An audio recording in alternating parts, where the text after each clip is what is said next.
Dans le royaume d'Assa, réputé pour ses riches terres agricoles et ses traditions séculaires, vivait Nala, la fille aînée du chef Obéa Adéwalé. Dès sa naissance, le destin de Nala était scellé, elle était l'héritière, celle dont l'union consoliderait les alliances et assurerait la pérennité du pouvoir.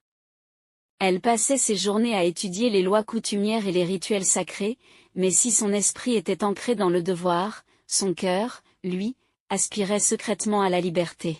Nala observait souvent l'horizon lointain, imaginant un monde au-delà des murs de pierre de la chefferie, sans savoir que ce monde prendrait bientôt la forme d'un homme libre comme le vent, l'éleveur nomade Kofi. Le monde sédentaire de Nala percuta l'horizon par une après-midi de sécheresse. Alors qu'elle inspectait les réserves d'eau du village en tant qu'héritière, elle aperçut un grand homme accompagné d'un troupeau de zébus aux cornes magnifiques. C'était Kofi. Il ignorait les règles d'Assa en laissant ses bêtes boire près des rives sacrées, risquant de contaminer l'eau. Nala s'avança, l'air autoritaire, le réprimandant pour son insouciance. Kofi, lui, la regarda avec une curiosité non dissimulée, non pas la révérence qu'il devait à son rang, mais une admiration pour sa fougue. Leurs mots furent d'abord des défis, l'un défendant les lois de la terre, l'autre la survie du mouvement, mais leurs regards se rencontrèrent. Elle voyait la liberté qu'elle n'avait pas, et il voyait une force qu'il n'avait jamais imaginée chez une femme de palais. Malgré la confrontation initiale, une curiosité mutuelle s'était installée. Loin des yeux inquisiteurs du village et des règles du palais, Nala et Kofi commencèrent à se retrouver en secret. Leur rendez-vous avait lieu sur une colline isolée, surplombant Assa, ou sous le couvert d'arbres ancestraux où seuls les oiseaux étaient leurs témoins.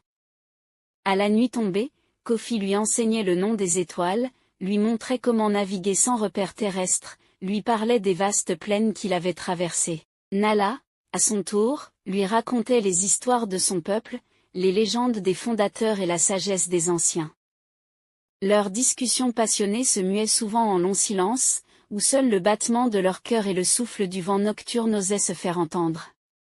C'est là, dans l'ombre et la discrétion, que leurs esprits s'entremêlèrent, et que l'amour, puissant et silencieux comme le fleuve sous la lune, commença à fleurir. Mais à Assa, la terre gardait rarement ses secrets plus longtemps que le ciel. Les absences répétées de Nala, les va-et-vient discrets de Kofi, et les murmures des serviteurs aux aguets ne tardèrent pas à parvenir aux oreilles du chef Obéa Adéwalé. La nouvelle frappa le palais comme un coup de tonnerre. La fureur du chef fut terrible, l'héritière, la promise à une alliance stratégique, s'était compromise avec un nomade sans terre ni titre. L'honneur de la lignée était bafoué, les ancêtres insultés. Loin de la douce brise de la colline secrète, l'atmosphère à Assa devint suffocante, lourde de jugements et de scandales. Le chef décida de convoquer un conseil extraordinaire, un jugement public qui scellerait le sort de Kofi et rappellerait à Nala les chaînes dorées de son devoir. Le conseil extraordinaire était tendu. Le chef Obéa Adéwalé, le visage sombre, ordonna à Kofi de se présenter. Droit et digne, malgré la pression écrasante, Kofi refusa l'accusation de vol d'honneur, déclarant avoir offert à Nala l'immensité de l'horizon et la sagesse du mouvement, des biens inestimables que l'or ne pouvait acheter.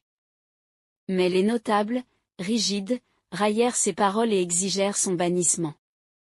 C'est alors que Nala apparut, marchant avec une détermination nouvelle. Elle se plaça devant son père, défiant l'assemblée. « Père, ma destinée est de guider Assa, mais comment puis-je le faire si je ne comprends que la moitié de notre monde ? Kofi ne m'enlève pas, il m'ouvre l'horizon. » La colère du chef était palpable, mais la sagesse dans la réplique de sa fille résonnait. Les notables, cependant, restèrent inflexibles, et le chef, le cœur lourd, fut contraint de prononcer le bannissement de Kofi, lui interdisant à jamais de fouler les terres d'Assa.